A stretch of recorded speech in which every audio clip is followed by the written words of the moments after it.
They fined me $500 for fishing with my grieving daughter. So I bought the lake and banned the entire neighborhood. This is how I dismantled an HOA tyrant's empire, and you won't believe what happened next. If you've ever faced a power-hungry bureaucrat, stay tuned. This story will fuel your fight against injustice. Drop a red flag in the comments if you've been bullied by an HOA. Trust me, this revenge is worth every second. The day I became the most hated man in Lakeside Estates was the same day I became its most powerful. $500, that's what Karen Wellington and her homeowners association charged me for fishing with my grieving daughter. What they didn't know was that I had 4 million reasons to fight back and enough spite to use every single one of them. If you're watching this video from your phone in the bathroom to escape those mind-numbing HOA meetings, drop a comment right now telling me where you're hiding. I guarantee this story will keep you glued to your screen. My name is Remy Thornfraw, and until 2 months ago, I was living what most would consider the American dream. I'd spent 15 years building a career in venture capital and financial investment, eventually selling my stakes in several tech startups for enough money to retire at 42. But life has a way of reminding you that money isn't everything. My wife, Rachel, lost her battle with cancer last year, leaving me to raise our 14-year-old daughter, Solon. The grief nearly destroyed us both.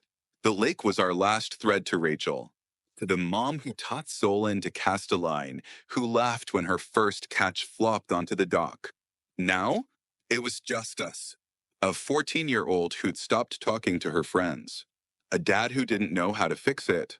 The only thing that seemed to help was fishing, the last activity three of us had enjoyed together before Rachel's health took its final turn. So when I decided we needed a fresh start, I specifically looked for a home near water, somewhere peaceful we could heal. The Lakeside Estates community seemed perfect on paper: upscale homes, good schools, and a beautiful 6-acre lake nestled in the center of the development. The realtor mentioned there was a homeowners association, but assured me it was just the standard stuff: lawn maintenance, exterior paint colors, the usual. I should have read between the lines when she hesitated before adding, the HOA president, Karen Wellington, is dedicated to maintaining property values. I didn't think much of it at the time. I dealt with difficult personalities throughout my career. How bad could one neighborhood bureaucrat be? I found out exactly how bad on a quiet Saturday morning in April. Solon and I had been at the community lake for about an hour, fishing off the small wooden dock. It was the first time I'd seen my daughter genuinely smile in weeks. She'd just caught her second bluegill and was carefully unhooking it when a sharp voice cut through the peaceful morning. "Excuse me, but what exactly do you think you're doing?" The woman approaching us was around late 50s, impeccably dressed in what looked like expensive athleisure wear. Her highlighted blonde hair styled in what I can only describe as the universal "I want to speak to the manager" haircut. She carried a tablet and wore an expression that suggested she'd just caught us vandalizing public property. "Good morning," I replied, trying to keep my tone friendly. "Just enjoying some fishing with my daughter." I extended my hand. "I'm real Thornraftoft. We moved into the Sycamore Drive house about 2 months ago." She ignored my outstretched hand completely, instead tapping aggressively on her tablet. "Mr. Thorncraftoft, fishing is explicitly prohibited in our community lake. This is a direct violation of HOA regulations. I'm Karen Wellington, HOA president." She said this last part as though announcing herself as royalty. "I'll have to issue a violation notice. The fine is $500. I felt Solon freeze beside me. Karen sneered at Solon's muddy sneakers. "We don't tolerate trash by the water, even if it's accidental." My blood went cold. Trash? The bait? The smell? Her eyes flicked to our faded tackle box. "Some of us prefer our views untouched." "There must be some mistake," I said calmly. The realtor specifically mentioned fishing as one of the community amenities. It was a selling point for us. Karen's thin smile didn't reach her eyes. "The regulation was amended last month. All residents were notified via email. Ignorance of the rules doesn't exempt you from following them." She turned her tablet toward me, showing a document with the heading Amendment to Recreational Use of Community Lake. The date showed it had been approved just 4 weeks earlier. We never received any notification about this, I protested. I personally oversee all communications. The email was sent to every household, Karen replied with absolute certainty. Perhaps you should check your spam folder, though I can't be responsible for residents who don't bother to read official communications. I felt my jaw tighten but kept my voice level. May I ask why fishing was suddenly banned? This lake is clearly stocked with fish. I could see several bass swimming near the shallow edges of water. Karen glanced dismissively at our fishing equipment. Environmental and safety concerns. The hooks can injure wildlife, and we've had complaints about the smell of fish and bait disturbing residents who are trying to enjoy the lake views from their homes. She looked pointedly at our small tackle box. Not everyone wants to see this sort of activity while they're having their morning coffee on their patios. Something in her tone made me take a closer look at Karen Wellington, the way she surveyed our modest fishing gear, the slight curl of her lip. This wasn't just about rules. We're being very careful, I said. Solon and I always practice catch and release, and we clean up completely when we're done. Karen's expression hardened. Mr. Thorncraftoft, perhaps you don't understand how things work here at Lakeside Estates. We maintain certain standards in this community. This isn't a public fishing hole. The residents who've lived here for years expect a particular atmosphere. She glanced at Solon, then back to me.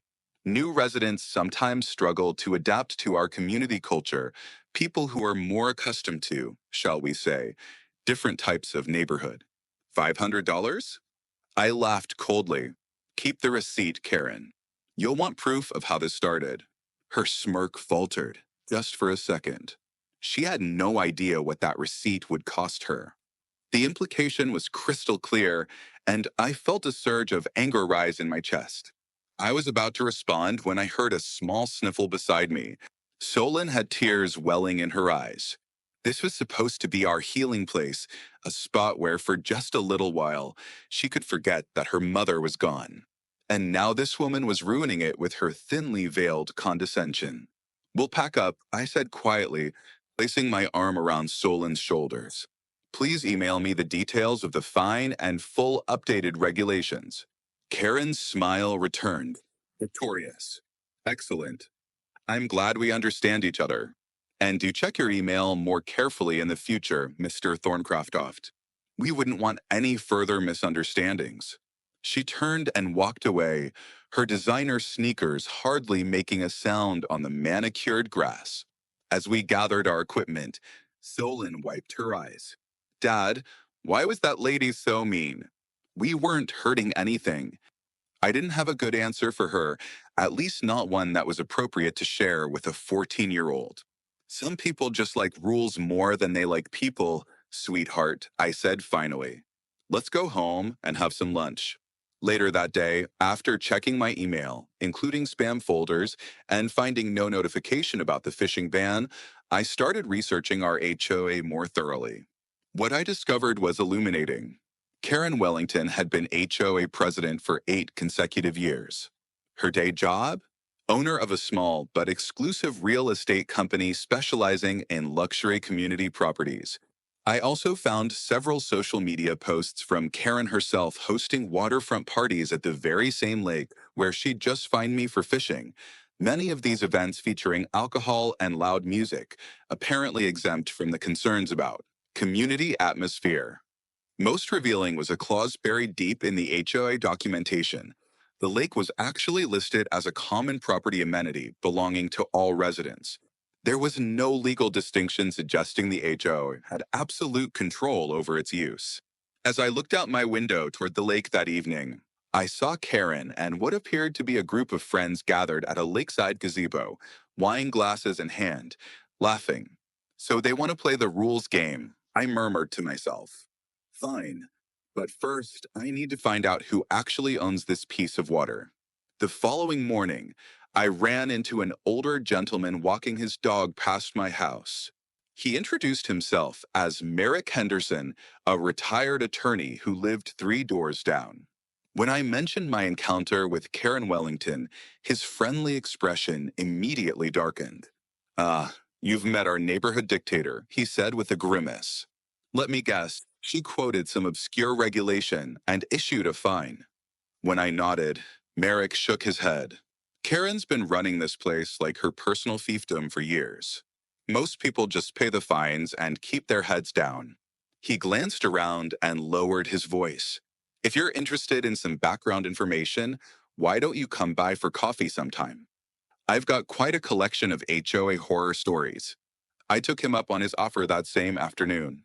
Merrick's home was filled with law books and framed photographs of what I assumed were former colleagues or clients. Over exceptionally good coffee, he shared what he knew about our community's power structure. Here's what most residents don't realize, Merrick explained, pulling out a folder filled with documents. The lake isn't actually owned by the HOA. It's owned by Meridian Development Corporation, the original developers of this community. They leased recreational rights to the HOA for a 30-year term, which is why Karen and the board can set usage rules. But he tapped a document with a highlighted date. That lease expires in less than 2 months. This caught my attention immediately. What happens then? Technically, Meridian could renew the lease, sell the lake outright to the HOA, or find another buyer entirely. Most residents have no idea. They think the HOA owns everything in the community. Merrick leaned forward. But here's where it gets interesting. I've heard through some contacts that Meridian is facing financial difficulties and might be looking to liquidate assets quickly. And our friend Karen knows this. Over the next hour, Merrick and I dug deeper into public records. What we discovered was a pattern of manipulative behavior by Karen that went far beyond petty rule enforcement. Through various shell companies connected to her real estate business, she had been quietly acquiring properties throughout the neighborhood whenever residents were forced to sell, often after being hounded out by excessive HOA fines and violations. Now she's after a bigger game, Merrick concluded. From what I've gathered, she's been in private talks with Meridian to purchase the lake property herself, not for the HOA, mind you, for her own real estate development company. Word is she plans to reduce lake access and build additional luxury homes on part of the shoreline.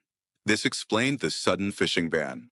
It wasn't about environmental concerns at all. It was about gradually restricting lake usage to prepare for a complete change in ownership. Merrick introduced me to another ally, Samuel Washington, a retired local bank owner and one of the few residents who openly opposed Karen's leadership. Samuel, an elegant African-American man in his 60s, had experienced Karen's subtle discrimination firsthand. Samuel invited us to his study the following evening, where he revealed a meticulously maintained database tracking HOA activities over the past decade. I started this as a simple record-keeping exercise, he explained, gesturing to his computer screen filled with spreadsheets. But it quickly became apparent that there was a pattern to Karen's enforcement actions. The data was undeniable.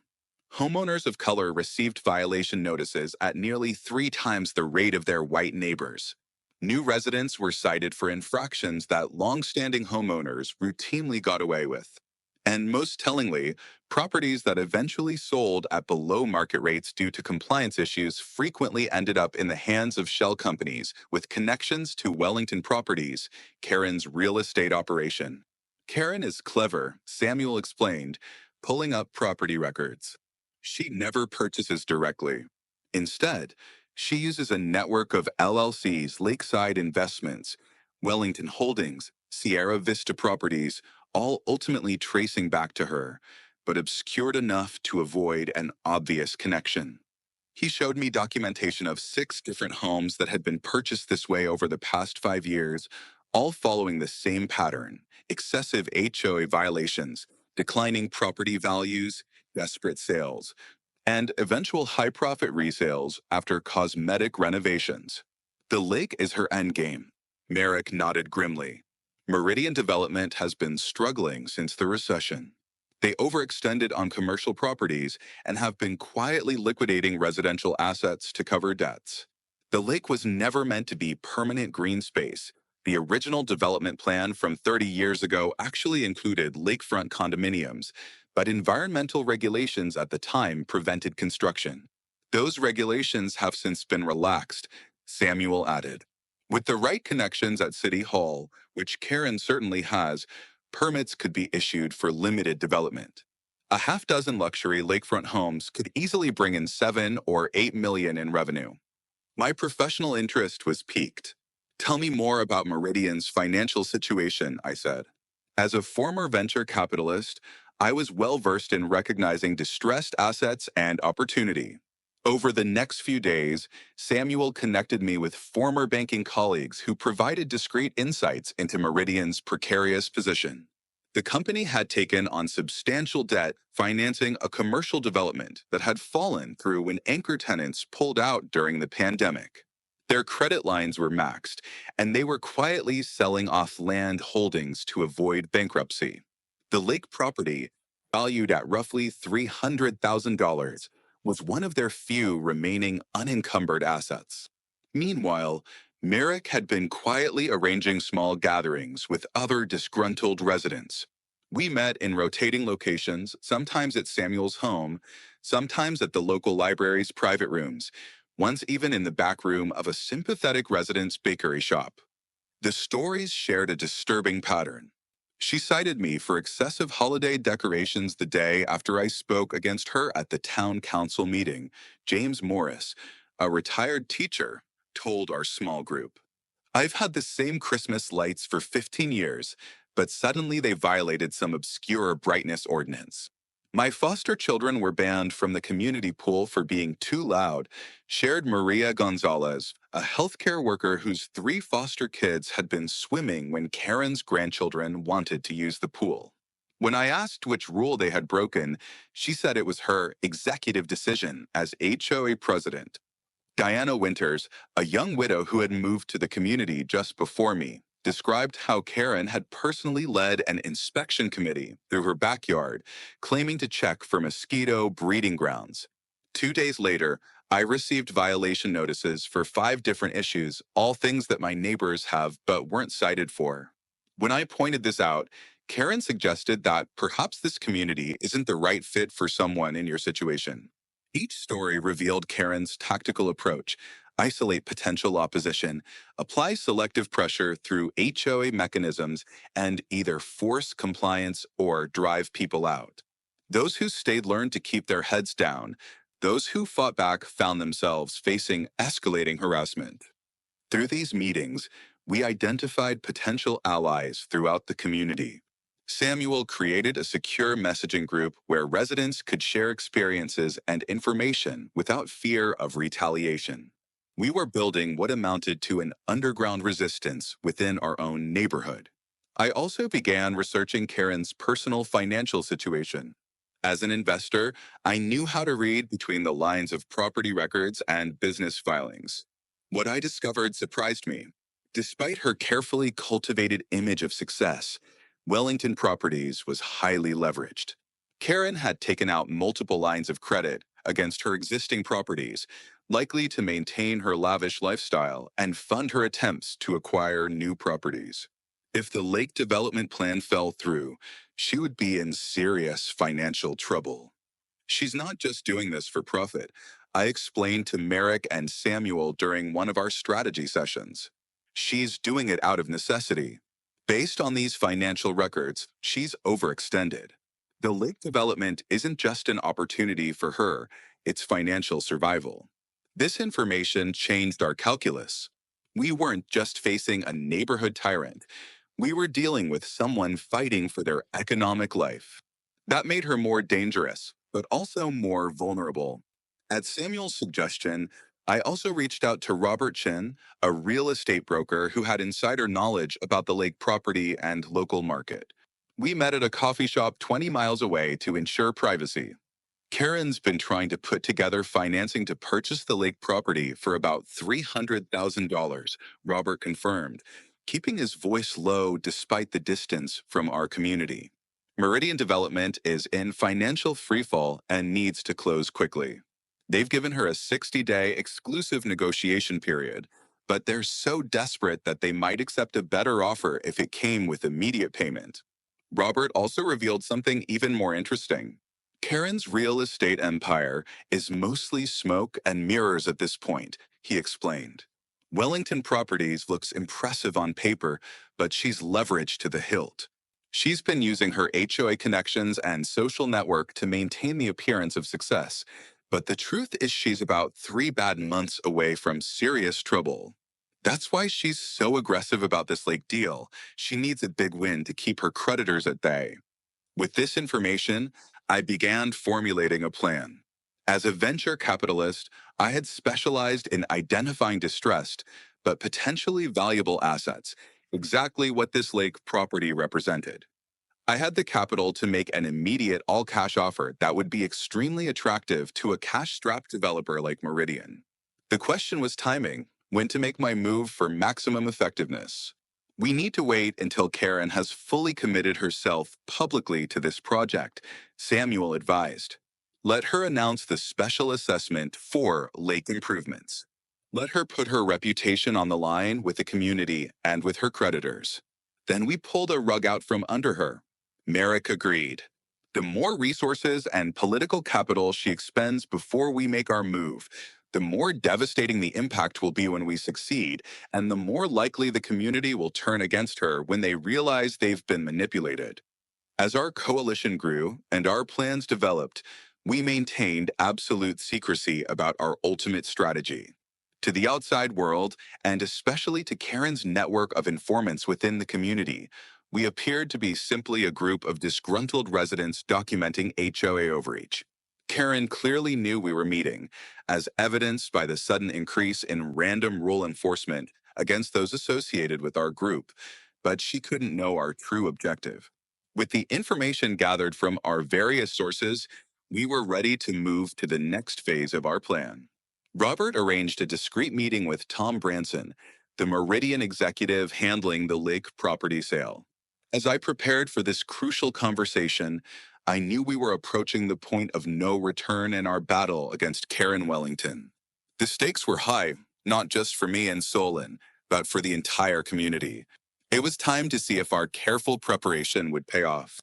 The meeting with Tom Branson took place at a private room in a downtown law office, far from curious eyes in our community. As Robert had mentioned, Meridian was indeed desperate to offload assets quickly. Look, I'll be straight with you, Tom said after we'd covered the preliminaries. We've given Wellington Properties a 60-day exclusive negotiation window, but there's a clause that allows us to entertain other offers if they come with guaranteed rapid closing. Karen's still trying to pull together investors and financing, but frankly, we needed the cash yesterday. What's her offer? I asked. $300,000, paid over an 18-month period with a complicated financing structure. Tom replied, his frustration evident. Our CFO is pushing us to liquidate non-core assets immediately to shore up our commercial development downtown. I nodded thoughtfully, then made my move. I can offer $350,000, all cash with closing in 7 days. Tom's eyebrows shot up. That would certainly get my board's attention, he said, clearly surprised by the directness of my offer. But I should warn you, Karen Wellington has friends in local government. She won't take this lying down. I'm counting on it, I replied with a smile. 2 days later, I had a preliminary agreement in hand, contingent only on a standard environmental assessment that could be completed within the week. To maintain secrecy, the purchasing entity was listed as Thornycroft Holdings, LLC, a company I created specifically for this transaction. Unless Karen personally investigated the corporate registration, she wouldn't immediately connect it to me. As I built my coalition and investigated my options, Karen apparently caught wind of my activities. Suddenly, I began receiving violation notices for issues that had never been mentioned before: improper weed control, unauthorized landscaping materials, mailbox height violations, and even a citation for my garage door being the wrong shade of taupe. despite being painted the exact color approved when I moved in. The fines began piling up, $100 here, $200 there. Within 2 weeks, I'd accumulated nearly $2,000 in violations. When I tried to contest them, my appeals were mysteriously lost or denied without explanation. It was clear that Karen was using every tool at her disposal to pressure me into conformity. Then came a particularly troubling incident. Solon had left her bicycle in our driveway while running inside to answer a phone call. Within 15 minutes, a violation notice appeared on our door, complete with photographs of the infraction. Someone had been watching our house, waiting for any minor slip-up to pounce on. The systematic nature of the harassment was becoming increasingly obvious. The targeting wasn't limited to just me. Anyone seen associating with our group soon found themselves subject to similar treatment. Maria Gonzalez received a citation for her lawn being a quarter inch too high, measured precisely by Karen herself. James Morris was fined for a bird feeder that had been in his yard for over a decade, but suddenly violated an obscure aesthetic guideline. Diana Winters received a notice about improper trash disposal when her recycling bin was 6 inches too close to her garage. It was a clear campaign of intimidation, but it was having the opposite effect than Karen intended. Instead of scaring people away from our coalition, her heavy-handed tactics were driving more residents to our secret meetings. With each new absurd violation, another neighbor joined our messaging group. By the third week, we had representatives from nearly 30 households, over a quarter of the community. The final straw came when my daughter returned from school in tears. "The kids at school are saying we're troublemakers," she sobbed. Brianna said her mom told her we're trying to bring down property values and that we don't belong here. Brianna's mother, I discovered, was one of Karen's closest allies on the HOA board. The battle had now extended to targeting my child. That night, after Solon was asleep, I called Merrick. "I'm considering selling the house and moving," I admitted. "This is affecting Solon too much." "That's exactly what she wants," Merrick replied firmly. "Karen's done this to at least 6 other families I know of. She hounds them with violations until they sell, usually at below market value because of the problems with the property, and then her real estate connections snap them up. Don't give her that satisfaction." He was right, of course.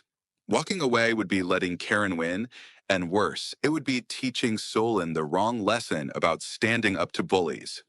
That same evening, I received word that the environmental assessment on the lake had come back clean and Meridian's board had accepted my offer. The paperwork was ready to sign. Later that night, while reviewing the HOA governing documents again, I discovered something crucial.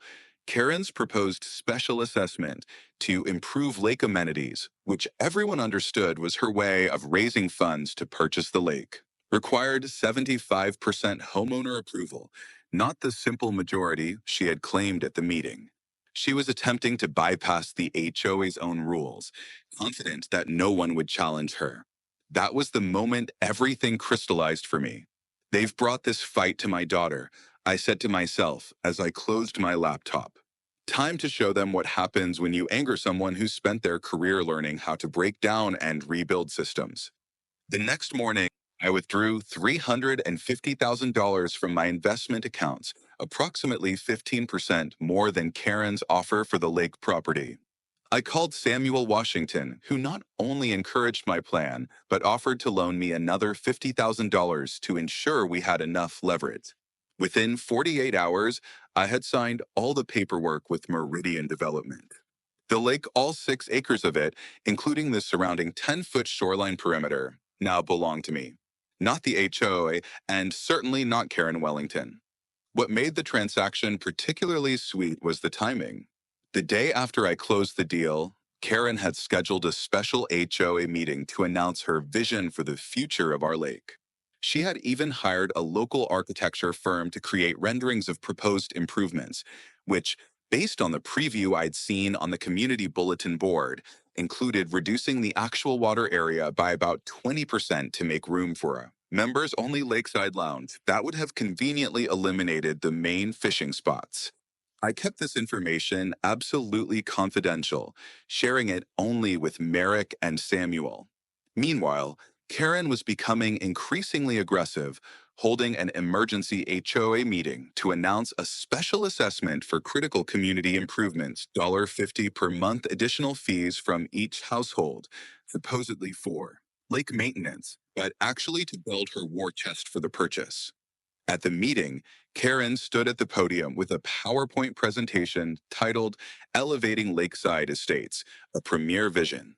She spent 20 minutes outlining how the strategic reimagining of the lake area would enhance property values and community prestige. What she didn't mention, of course, was that her real estate company would be handling the development and sales of the new lakefront properties she planned to build. Karen also launched a thinly veiled smear campaign against me.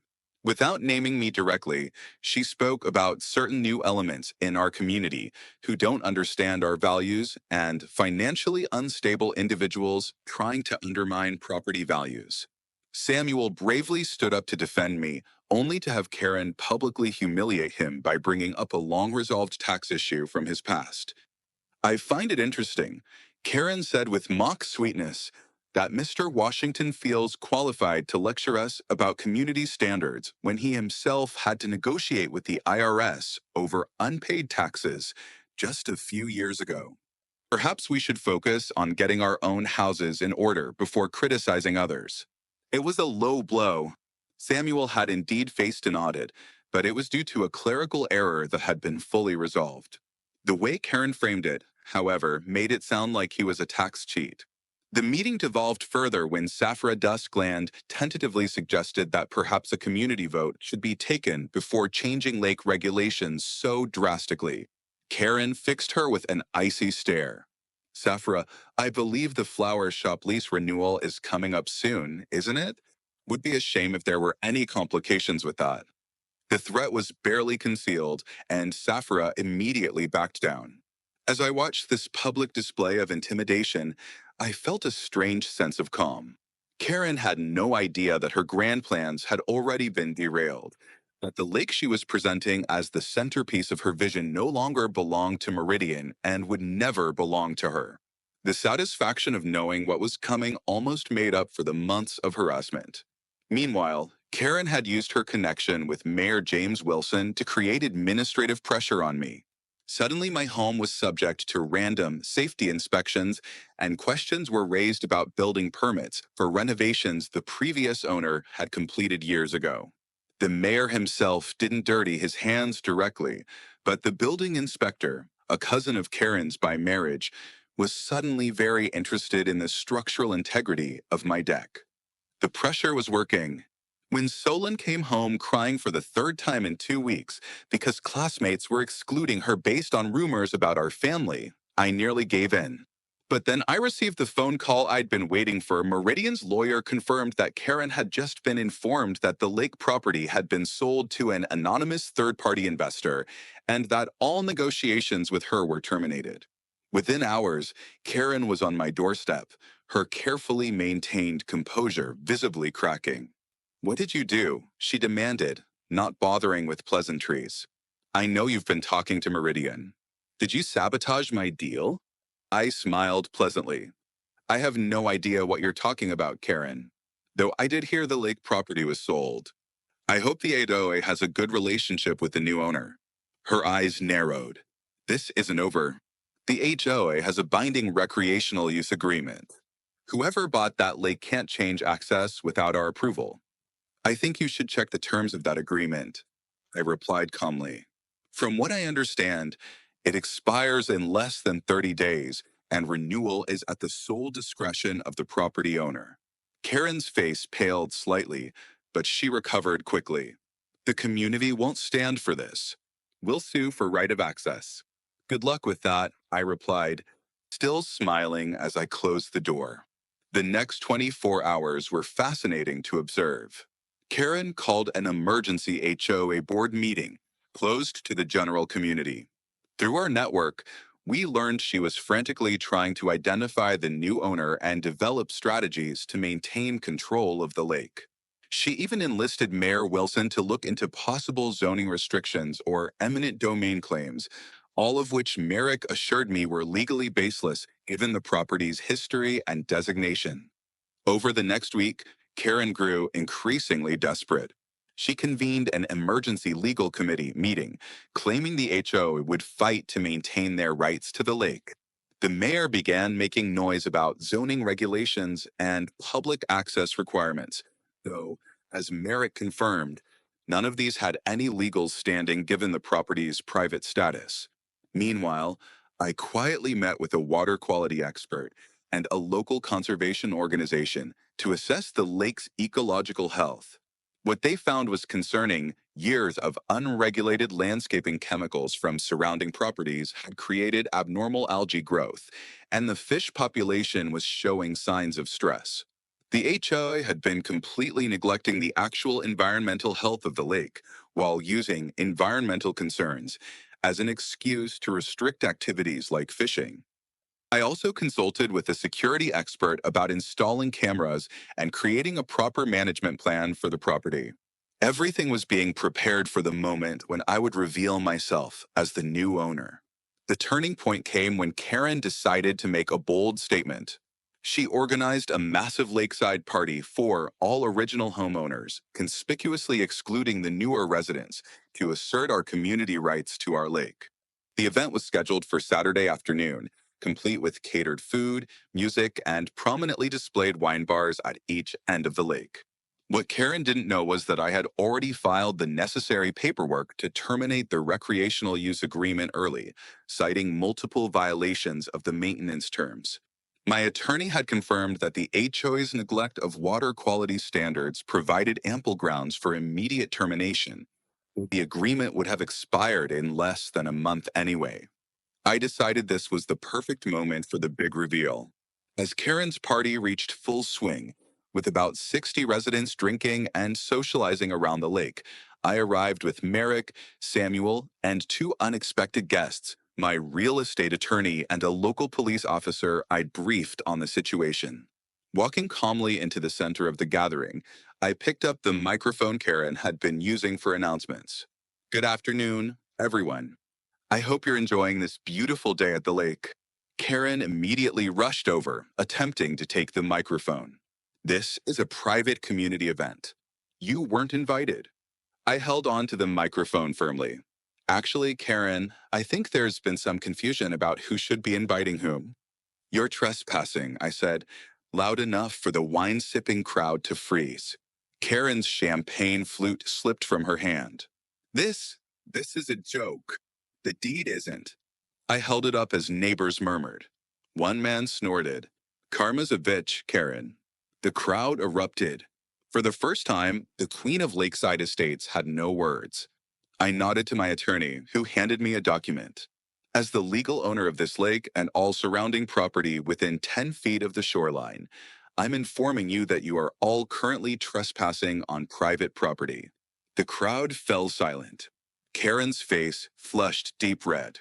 "What are you talking about? This is HOA." "No, Karen, it never was. It belonged to Meridian Development until 3 days ago, when I purchased it outright. I held up the deed for everyone to see. And effective immediately, I'm terminating the recreational use agreement that's set to expire in 28 days anyway."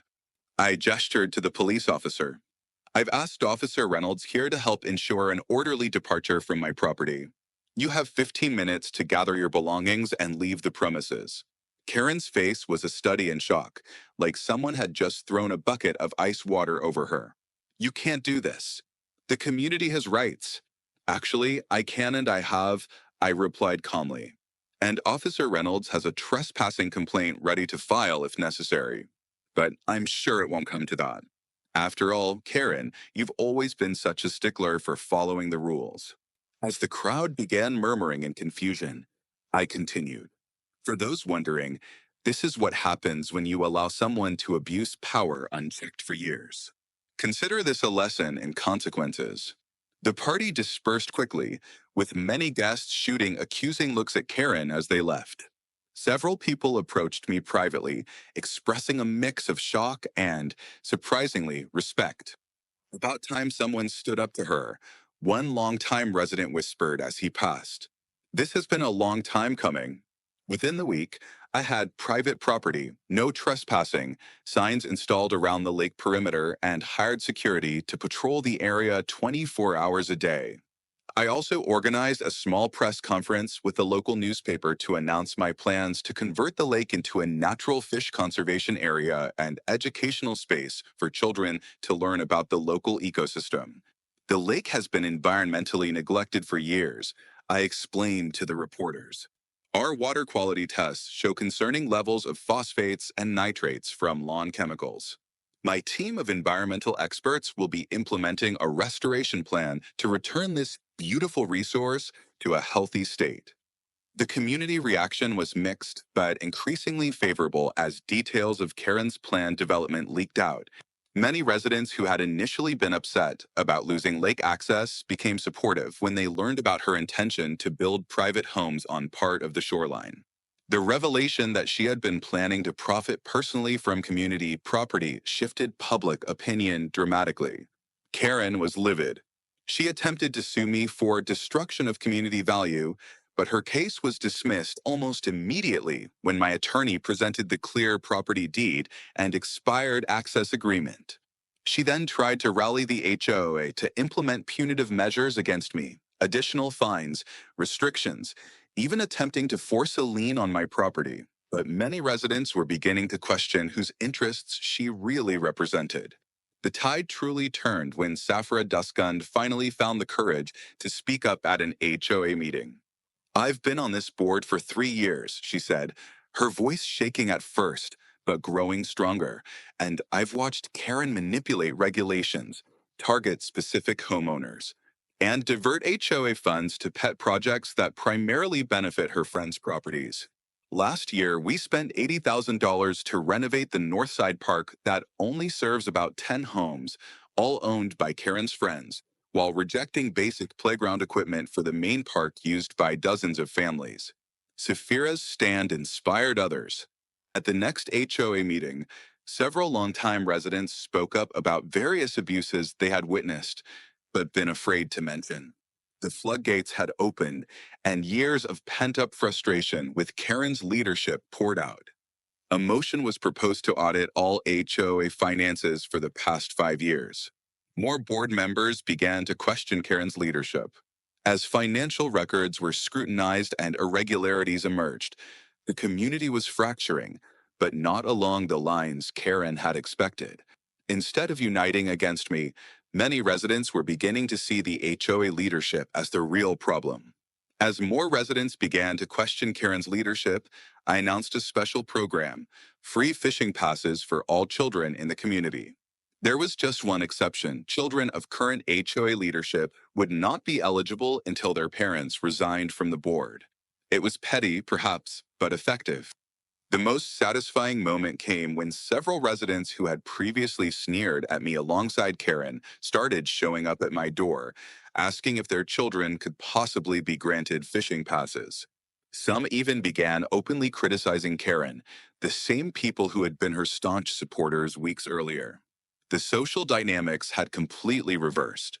My son really wants to learn to fish, admitted Veronica Palmer, who had vocally supported Karen at HOA meetings. He says your daughter mentioned a junior conservation program. Her discomfort was palpable as she stood on my doorstep, the same woman who had deliberately turned away when I greeted her at the community pool just weeks earlier. Yes, we're starting an educational program for kids, I confirmed. It focuses on ecology, conservation, and sustainable fishing practices. Solon is helping to organize it. I paused deliberately. Of course, it's only open to families who aren't currently represented on the HOA board. Veronica's expression was a fascinating mixture of frustration and calculation. I have been reconsidering my position on the board lately. Recent decisions seem quite concerning. How interesting, I replied neutrally. Well, if your situation changes, please let me know. The program starts next Saturday. Within 3 days, Veronica had publicly resigned from the HOA board, citing personal reasons. Two other board members followed suit within the week. Karen grew desperate. She spread rumors that the lake was polluted and dangerous, claims I quickly debunked by publishing professional water quality test results showing it was actually cleaner than when under HOA management. Then she made her most desperate move yet, attempting to bribe Merrick Henderson with promises to clear all his past HOA violations and offering him a position on the new board once she resolved the lake situation. What she didn't know was that Merrick recorded the entire conversation. I can make all those violation notices disappear, Merrick, Karen's voice, said clearly on the recording. And there would be a place for you on the restructured board, with a stipend, of course.